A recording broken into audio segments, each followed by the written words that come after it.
whether I am knowing a deep depression, or whether I am knowing an ecstatic moment of happiness, or whether I am knowing the experience of this room or the world.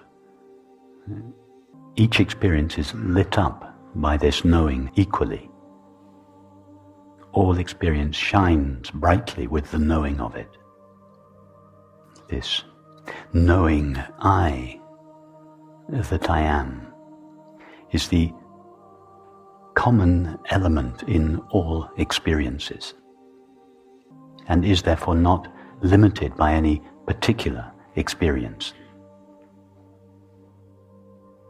If I can be depressed one day and ecstatically happy the next day, then neither depression nor ecstasy can be inherent in what I am. All thoughts, images, feelings, memories, sensations and perceptions are obviously limited. But what I essentially am shares none of their limitations. It is colorless, featureless, objectless, transparent, empty, silent. All these words are used in the traditions to indicate the non-objective quality of what I essentially am. And being without qualities or features, I have no form. Being without form, I have no limits. So when I speak of infinite consciousness, please don't think that I am referring to some extraordinary, cosmic, spiritual consciousness. I am speaking of the very consciousness, the very awareness that shines in each of our minds as the knowledge I am. That very obvious, intimate, ordinary I am is infinite consciousness. The only consciousness there is, seemingly limited by our thoughts, sensations and perceptions, and seeming therefore to become a temporary finite consciousness or self, the separate self that each of us seems to be, but never actually becoming that temporary finite self, never actually being anything other than it eternally is, infinite, self-aware being, or in religious language, God's infinite being. In other words, it is God's infinite self-aware being, the only being there is that shines in each of our minds as the simple knowledge I am, and that shines in the midst of whatever experience we are having as the I am that is having that experience. What I essentially am is the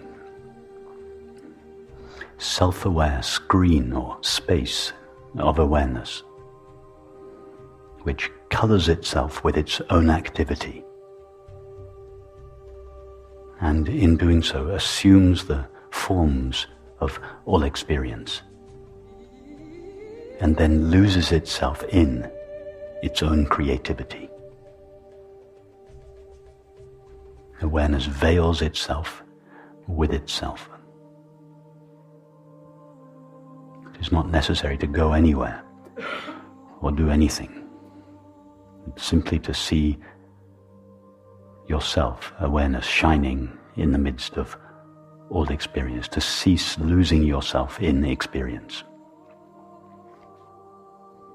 If awareness were to be found in some experiences rather than in others, then the great search would be legitimate.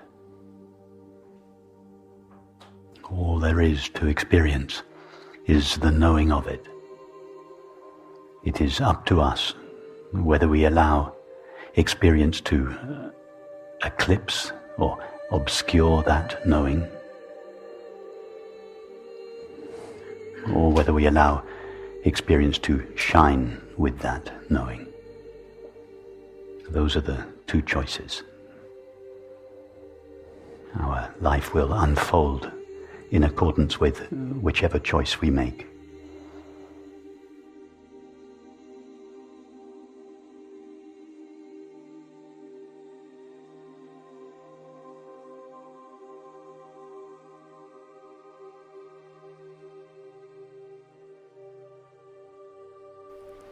So I can see that I'm awareness, but not the infinite, impersonal, universal. Yes. And in the inclusive meditation, I kind of feel that. But on the belief, my mind just won't accept it or something, or see it, or... This is exactly why I feel it is so necessary to undertake the inward-facing path, and not to bypass the inward-facing path and go straight to everything is one. You know, fishes feel that everything is one. Fishes have no sense of, I am a fish swimming in the water, and there is a world out there. Infants feel one with their surroundings. They cannot separate themselves from their mother to begin with. And what we are not speaking of here is a kind of pre-verbal oneness that infants and animals experience. And this pre-verbal oneness is often mistaken on the contemporary non-dual scene with the oneness of non-duality. So it is for this reason that in most cases I feel that it is important to take this inward-facing path, to recognize not just that I am awareness, but to recognize the infinite nature, the infinite, unlocated, impersonal nature of awareness, and then to discover everything is that. And these two stages, you find them in all the traditions.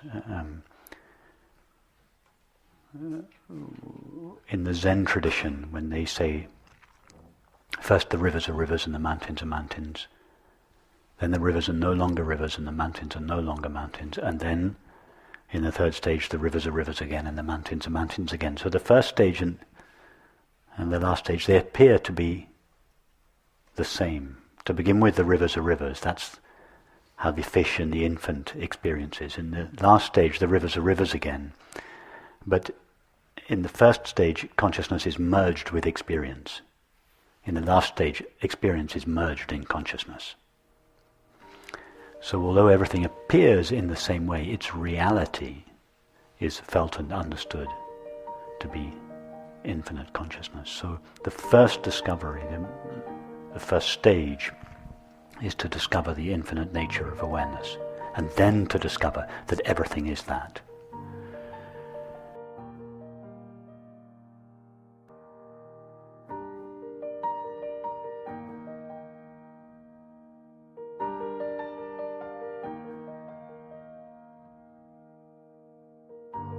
The term Atma Vichara, for those of you that know the Sanskrit tradition, is usually translated self-inquiry.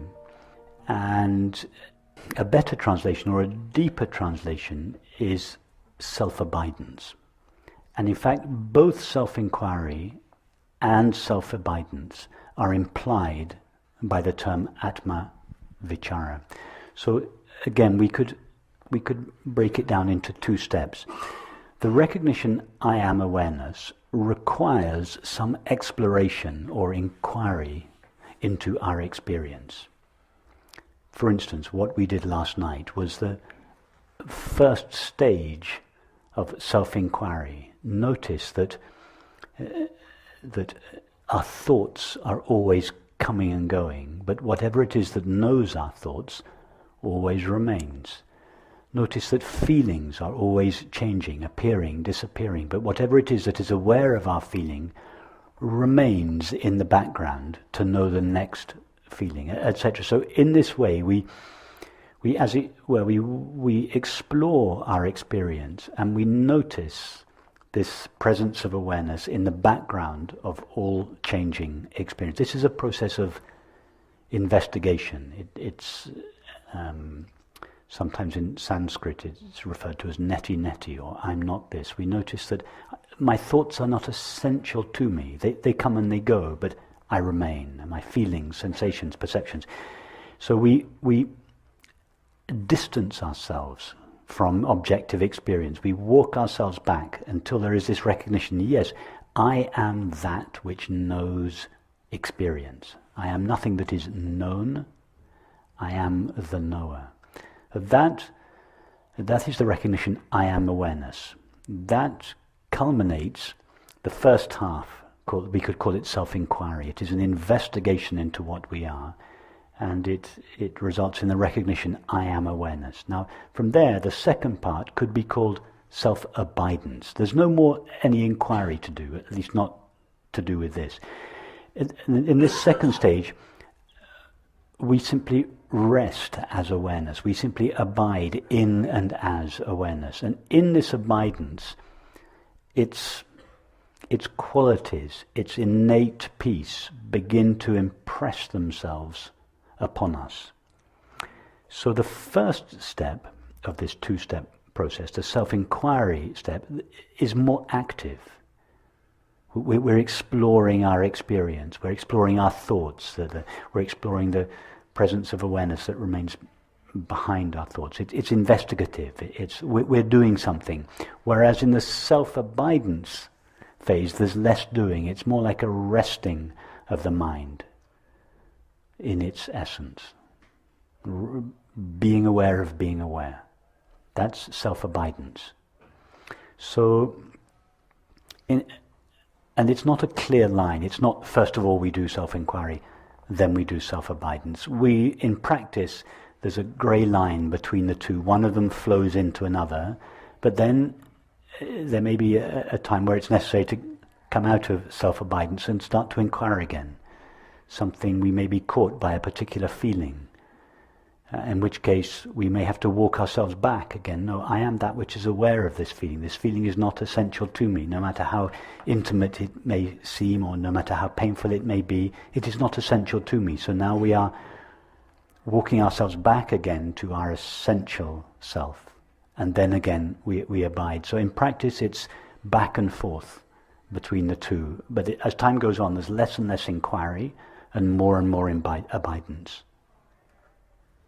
And in this abidance, the qualities of awareness, if we can call them qualities, begin to, as it were, emerge out of the background.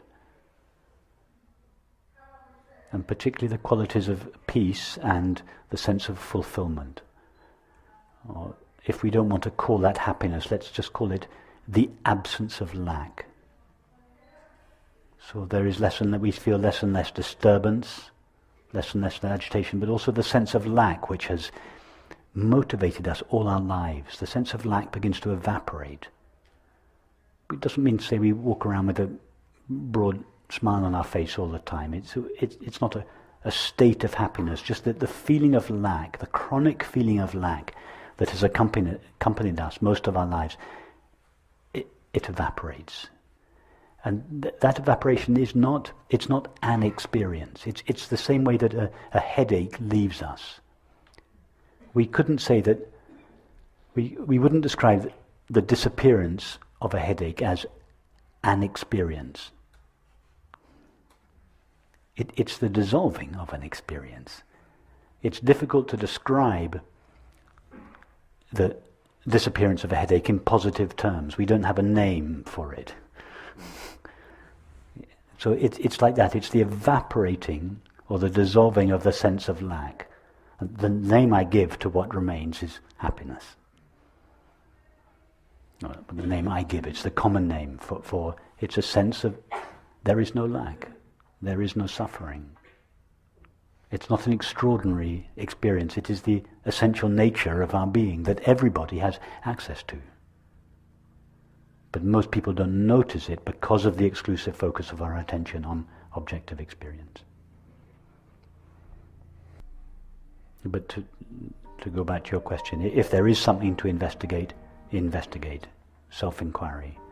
But then if it is clear to you what you essentially are, then simply rest in yourself.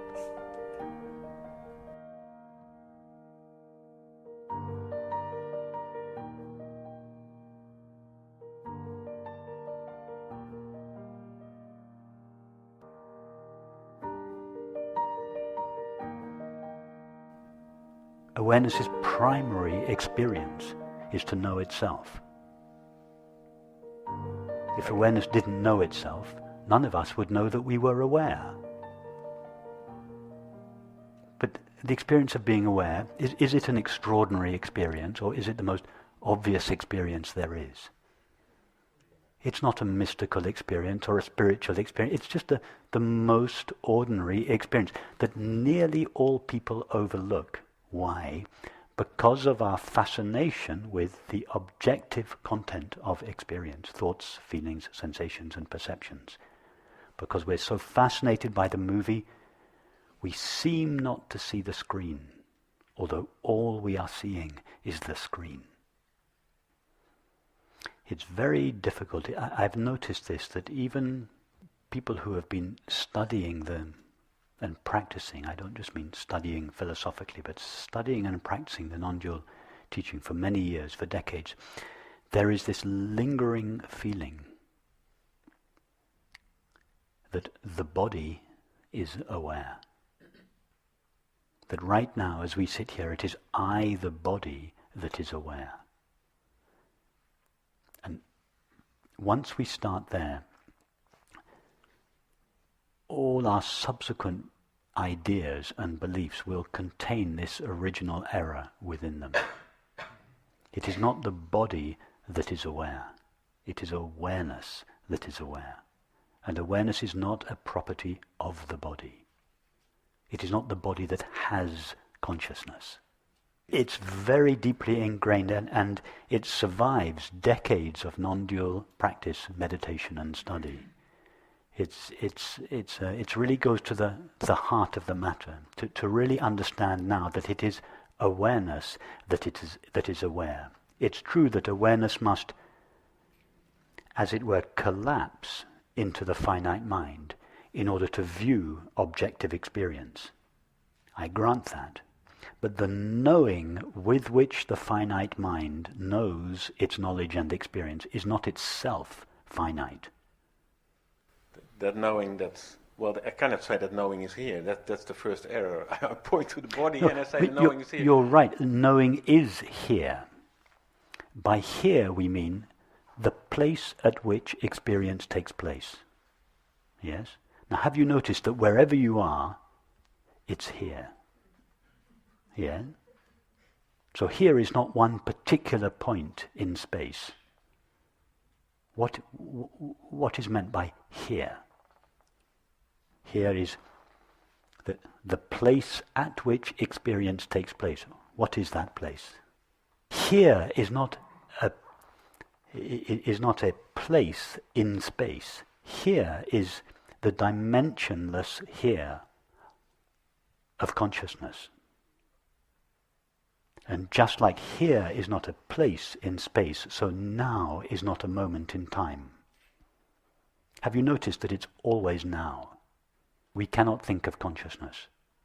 That is why in the traditions we speak of the space-like presence of consciousness. In other words, we add a space-like quality to consciousness, and then immediately we can think of it. We say consciousness is a vast knowing space in which experience takes place. Well, consciousness is not a vast knowing space. We then need to abandon the consciousness is vast idea. We have to throw away the thorn that removes the thorn. Consciousness is not small, it is not vast, it is without dimensions. Because dimensions only come into apparent existence. The single dimension of time comes into existence through thought, and the three dimensions of space come into apparent existence through perception. Mind is thought and perception. In other words, the four dimensions of time and space come into apparent existence through mind, through the finite mind. But before the finite mind rises out of infinite consciousness, there is no time and space. There are no dimensions. Don't try to think of that. But isn't that our experience? What do we all experience in deep sleep? The mind is not present in deep sleep. Does anyone have any experience of time or space in deep sleep? No. Time and space are not properties of external reality.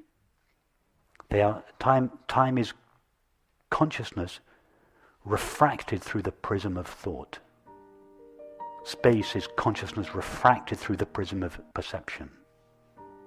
So the stuff that time and space are made out of is consciousness. But time and space is what consciousness looks like when viewed through the prism of the finite mind.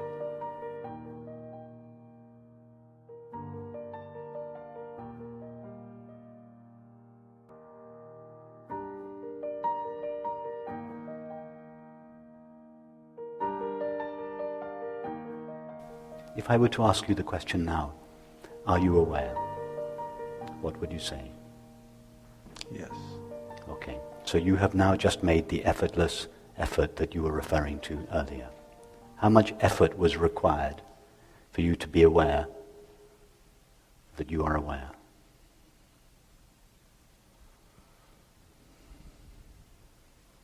Very little or none. Well, was it very little or none whatsoever? Let's try it again now. If I ask you the question, are you aware? What's the answer? Yes. How difficult was that? None at How all. much effort did you make? That's it. Yeah, okay. That is what you have just done is the highest form of meditation there is. No, I mean it seriously. What you've just done is what the Zen practitioners sit on their cushions for 10 years trying to do. I'm being serious. I'm not being clever. I'm being absolutely straight with you. In the moment that you hear the question, am I aware? That which is aware in you, awareness, turns its attention towards itself. And it says, oh yes, I am aware of the experience of being aware. It took you about half a second. That is the highest form of meditation there is. People practice trying to approach it for years and years and years and still feel that it somehow eludes them. But you went there in a second without making any effort whatsoever.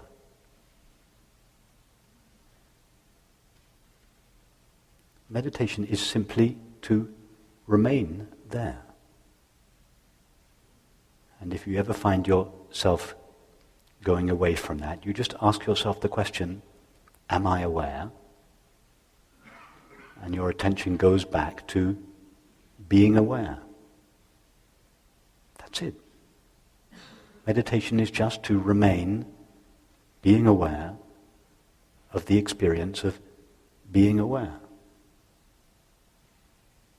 It's not something that I am any better at than you. I don't have special access to it. Ramana Maharshi didn't have special access to it. He was no more qualified than you are to be aware of the experience of being aware. Again, I'm not being clever or facile with you. I'm being really straight with you.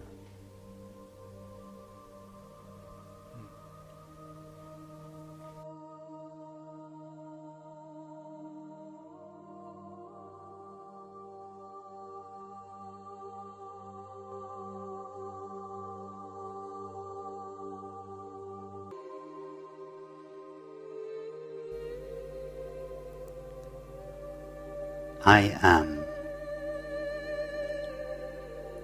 I have no words to express myself, but all words express only me. I have no meaning, but impart meaning to all that is perceived.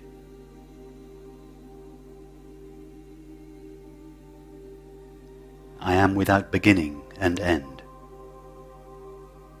but all things begin and end in me.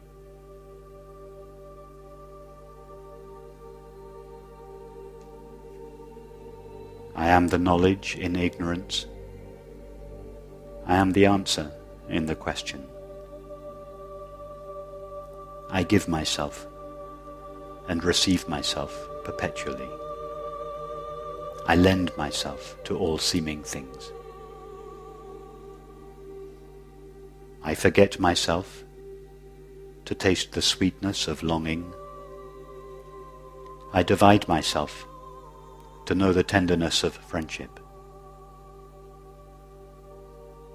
I hide myself for the pleasure of seeking. I look for myself for the fulfillment of finding. I find myself for the knowledge of happiness. I know myself for the joy of being. I am myself for no other reason. I become ugly for the sake of beauty. I become hostile for the sake of love. I am cruel for the sake of kindness. I am vast and bright. I am the heart of the heart. I am the voice of a child. I am wonder, astonishment, and delight. In ignorance, I come and go in the world. In understanding, the world comes and goes in me. In love, all is me, and I am all.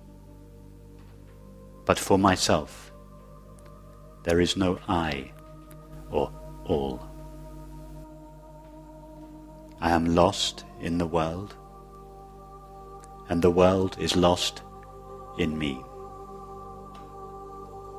I am abundant yet empty, empty yet overflow. I am homeless, at home everywhere.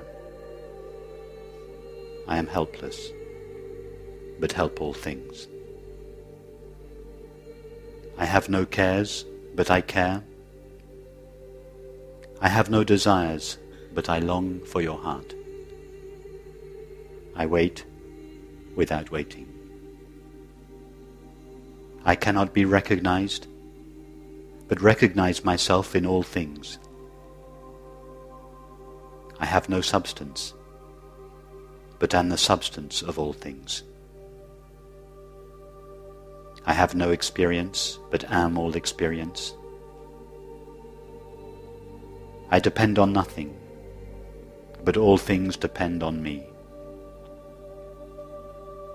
I am never found, but never lost.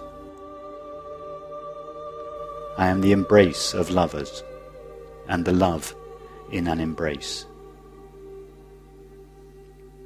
I am your call, and you are my echo. I sing. Whenever you think of me, it is I that am thinking of you. I have no cause, but cause all seeming things. I do not last in time, but all time lasts in me. I am ordinary, but extraordinary. I am kindness itself. My eternity appears as continuity in time to the mind. My infinity appears as permanence in space to the senses. But I know only my own eternal, dimensionless being. Existence is a movement of my breath. I become something, then nothing, then everything, but always remain myself. I can be separated from all things, but no thing can be separated from me.